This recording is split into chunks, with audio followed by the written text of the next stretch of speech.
Bonjour à toutes et à tous, nous sommes partis pour le Canap américain, deuxième épisode. Nous avons fait déjà le premier concernant la Legend Race, le prix d'Amérique, et cette fois-ci on s'intéresse à la Speed Race.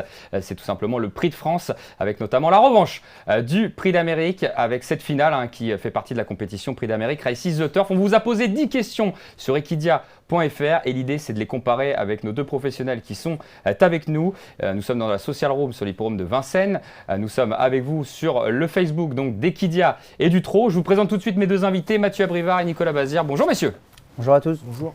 Ça va, je vous dérange pas trop dans le planning aujourd'hui? Non, ça va, on avait un petit peu de temps, donc on en profite. Merci en tout cas de votre présence. On va comparer donc les réponses des internautes par rapport aux questions sur la Speed Race avec les vôtres. On va voir si nous avons les mêmes. Si vous les avez les mêmes, on va commencer dans quelques instants. Mais juste avant, j'aimerais vous poser une question. Comment ça se prépare un prix de France? Voilà, une épreuve de vitesse qui est 2 semaines après l'Amérique. Est-ce que c'est pas évident pour des chevaux de courir à 2 semaines où le repos est assez long, vous pensez? Tiens, on va peut-être commencer par Nicolas Bazir qui est au cœur Berry.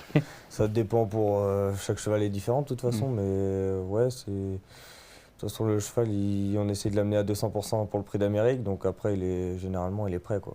C'est ce que j'allais dire. Est-ce que justement, on peut être à 200% sur plusieurs courses? C'est ça. Est-ce que c'est difficile d'être au top sur plusieurs? Ouais, c'est pas évident. C'est vrai que déjà amener un cheval à 200%, faut du travail derrière, donc des fois il peut y avoir un contre-coup. Le programme est bien fait parce qu'on commence par un 2007 et 15 jours après c'est un 2100, donc des fois c'est peut-être plus sur un plus court parcours, peut-être que ça se ressent un petit peu moins. Mais c'est vrai que c'est des vraies belles courses et c'est intense, donc faut vraiment garder la forme et ramener de la fraîcheur entre ces 15 jours. Alors justement, la première question qu'on a posée à nos internautes, qu'on vous a posée, la première c'était pourquoi est-il si difficile de réaliser le doublé prix d'Amérique et prix de France? On leur a proposé 3 réponses aux internautes. La première, les deux courses sont trop différentes. La deuxième réponse, c'est seul un cheval d'exception peut le faire. Et la troisième réponse, c'est les deux courses sont trop rapprochées. Sur ces 3 réponses, la plus plébiscitée, en tout cas celle qui a eu le plus de réponses, c'est seul un cheval d'exception peut le faire. Sur les 3 réponses, quelle réponse vous allez choisir? Pourquoi c'est si dur? C'est vrai que ça fait partie du programme, c'est un peu la triple couronne à l'époque, quoi. C'était alterné 2007, 2100 et puis la grande distance, les 4100. Donc c'est inscrit maintenant depuis très longtemps et forcément c'est deux courses très très compliquées, hein. Le prix d'Amérique, tout se joue aux petits détails, donc faut être au top ce jour-là et que tout soit réuni pour bien faire. Alors quand tu as le cheval qui est au-dessus de la mêlée, forcément tu domines et des fois peut-être que tu peines un peu moins et ça te permet de gagner le prix de France, mais maintenant c'est vrai que les chevaux se tiennent vraiment de près, donc pour gagner les deux belles prix d'Amérique, prix de France, faut vraiment faut un cheval d'exception, je pense. Donc tu es d'accord avec les parieurs. Toi Nico, tu répondrais quelle réponse? Déjà, il faut un cheval d'exception pour gagner le prix d'Amérique. Quoi qu'il en soit. Donc il faut un cheval d'exception, c'est sûr. Après derrière, voilà, les deux courses trop rapprochées, on l'a dit, c'est pas forcément ça. Voilà, 2 semaines entre 2 courses, c'est suffisant. Ouais. Vous n'avez pas le choix, en même temps c'est le programme. Voilà, c'est le meeting d'hiver, il y a les préparations avant, donc on aime bien avoir le suivi. Donc voilà, 15 jours, c'est sûr. Des fois si on avait pu mettre 3 semaines, mais maintenant voilà, c'est 15 jours depuis longtemps, donc on va plus changer maintenant. C'est vrai que d'un point de vue, un peu entraîneur, un point de vue mentor, 3 semaines c'est l'idéal peut-être entre 2 courses. Nico, t'en penses quoi? C'est sûrement un peu mieux que 2 semaines, ouais, quand même. D'accord. Bon, on n'a pas le choix, c'est 2 semaines pour le coup. Deuxième question, à vos yeux, on aura posé la question, est-ce que le prix de France Speed Race est plus ouvert ou plus fermé que le prix d'Amérique Legend Race? Oui, à une grosse majorité quand même. Est-ce que vous êtes d'accord? Est-ce que c'est plus ouvert ou plus fermé qu'un prix d'Amérique? C'est peut-être plus ouvert parce que des fois, tu as le gagnant du prix d'Amérique qui ne participe pas au prix de France. Alors souvent, des fois, à chaud, on se dit tiens, ouais, on va pas courir à 15 jours et puis d'un seul coup, en quelques temps, tout évolue dans le programme, mais certains chevaux gagnent un prix d'Amérique et ils ne sont pas forcément aussi bons sur le parcours de vitesse. Donc, et puis c'est plus ouvert, pourquoi? Parce que par rapport au tirage au sort, une fois que tu sais ton numéro, forcément déjà ça dessine un peu plus la course. Donc c'est pour ça que des fois le prix de France est un peu plus ouvert qu'un prix d'Amérique. Tu le trouves aussi toi? Ouais, un peu quand même, parce que déjà, même si quand on gagne du prix d'Amérique, il participe, souvent, les chevaux qui ont fait l'arrivée, ils ont fait une bonne course assez dure quand même par rapport à d'autres. Et d'autres qui ont moins de marge, qui ont fait le petit parcours dans le Prix d'Amérique, ils arrivent peut-être un petit peu plus frais aussi sur le Prix de France. Donc finalement, c'est une course qui est peut-être un peu plus difficile même à jouer pour les joueurs. C'est pas évident, on dépend beaucoup des numéros. C'est pas forcément le meilleur qui gagne. Au final, c'est celui qui aura le meilleur des parcours. C'est ça que vous... Ouais, mais les joueurs aiment bien, hein, c'est les départs auto. Hein. Souvent, il y a toujours un meilleur chiffre sur les départs lancés, parce que par rapport aux numéros, déjà, ils peuvent éliminer certains chevaux. Donc voilà, ça reste une course très très compliquée à gagner, c'est sûr. Prochaine question, elle te concerne plutôt toi d'ailleurs, Nico. Pour être très honnête, quand on vous a posé la question, c'était pas forcément prévu que ce soit Nicolas Bazir voilà, au niveau du casting. Alors on n'avait pas prévu de personne, mais on savait pas forcément que ça serait toi, donc c'est assez amusant. La question qu'on a posée aux auditeurs, enfin en tout cas pas aux auditeurs, mais ceux qui ont lu le site equidia.fr, c'est Hooker Berry. On a mis Silcourt, évidemment, puisque nous sommes à une semaine, au moment, un petit peu moins, mais au moment où on se parle. Est-il capable de réaliser l'exploit en réalisant le doublé, donc Prix d'Amérique, Prix de France? Juste avant de répondre, ce qui peut être intéressant, il n'y a pas beaucoup de chevaux qui l'ont fait. On a retenu notamment, évidemment, Bold Eagle et Ready Cash. J'ai voulu faire un mix des deux. On va regarder justement des courses de référence concernant ces deux chevaux-là.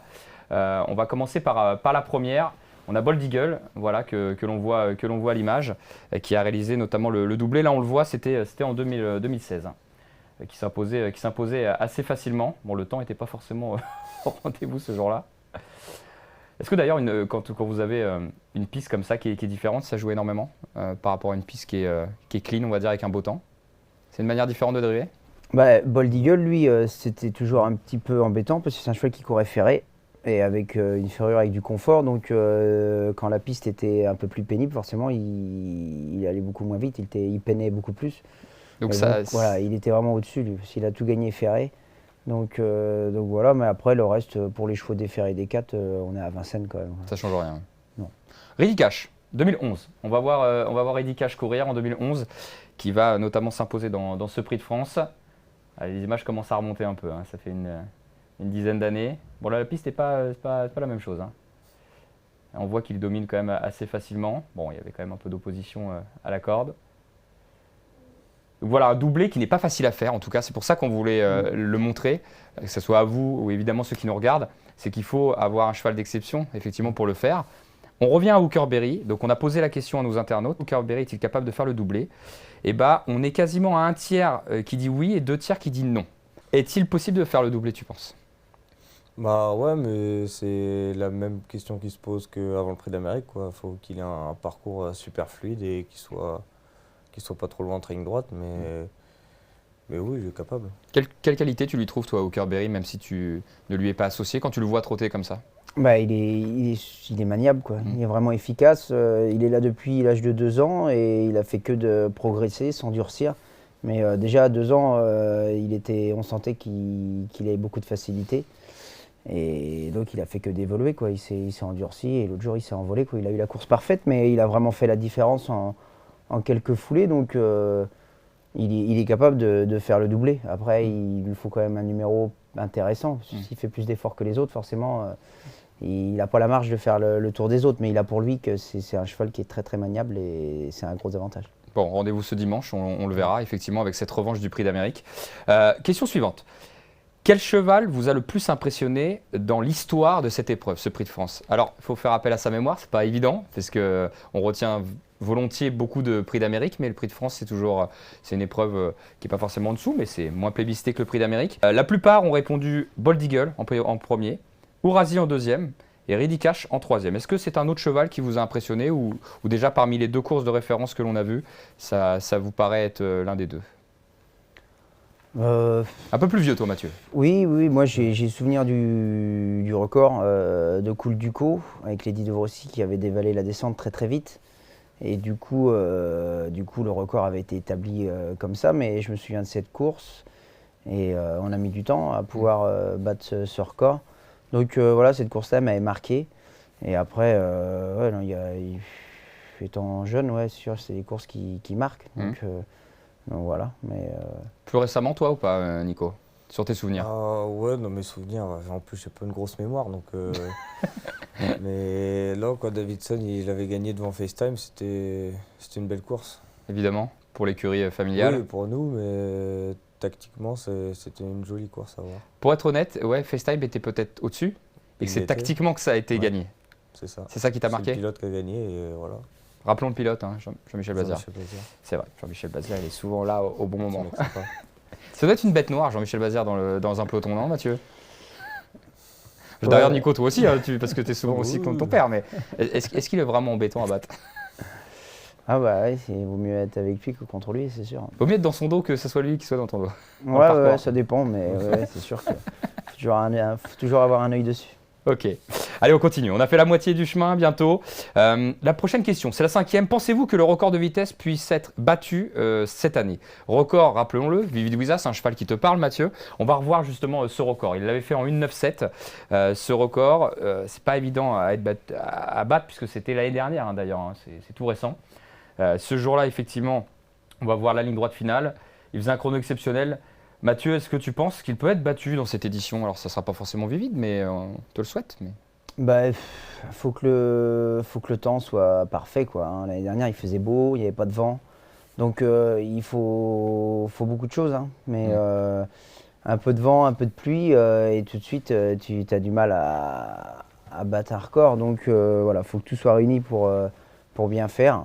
Lady Devrossi, elle avait permis justement à battre ce record parce qu'elle était descendue très très vite et Cool Duco après avait fait le relais et donc après on a toujours eu du mal à venir battre ce record. L'année dernière il y avait beaucoup de rythme et on avait fait un gros dernier 500 donc voilà, faut réussir à bien doser l'effort mais tout seul tu peux pas le faire. Tu as besoin d'avoir un bon leader et puis voilà, bonne piste.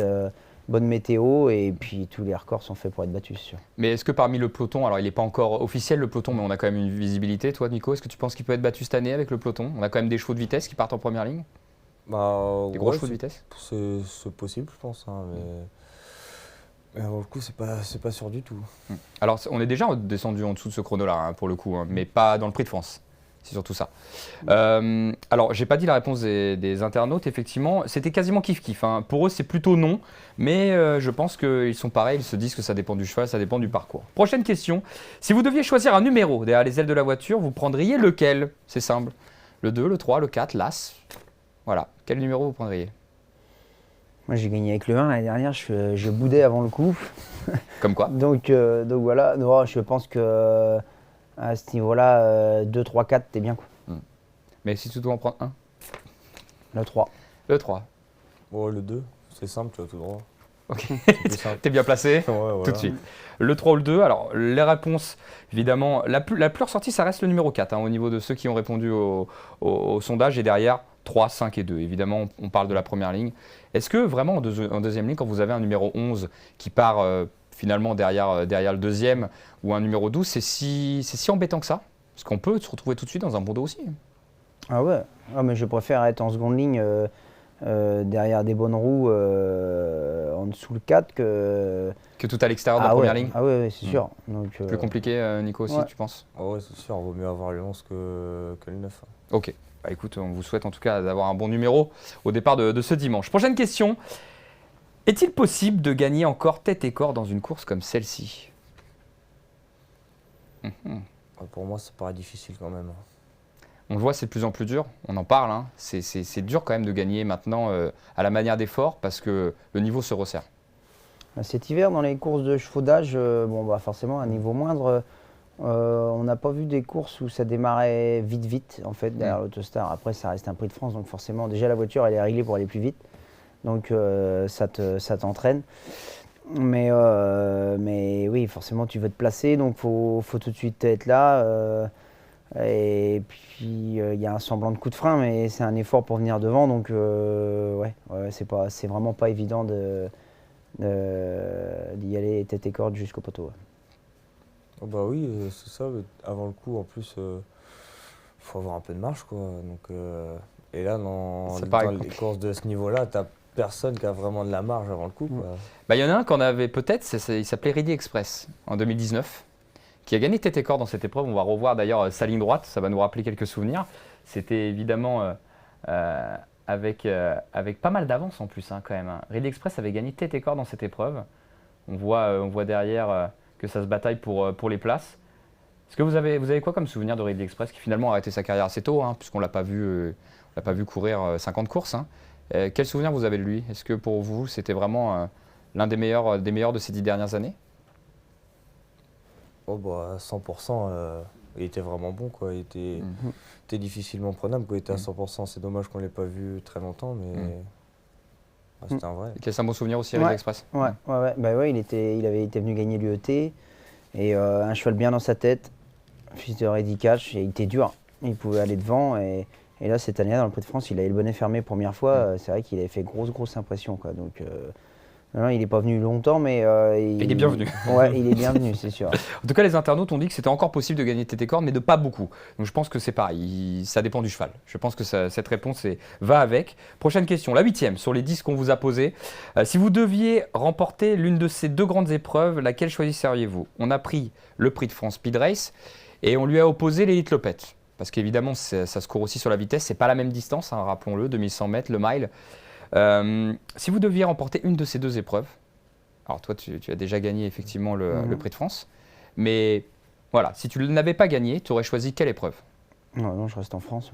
Ouais. Chauvin un peu? Non, pas chauvin, mais j'y suis allé quelques fois. Pas de bon courir souvenir. l'Elite Lop et non, je reste en France. Ok, on a bien compris. 100% français. Et toi alors, Nico? Pareil, c'est moins loin. C'est moins. Ouais.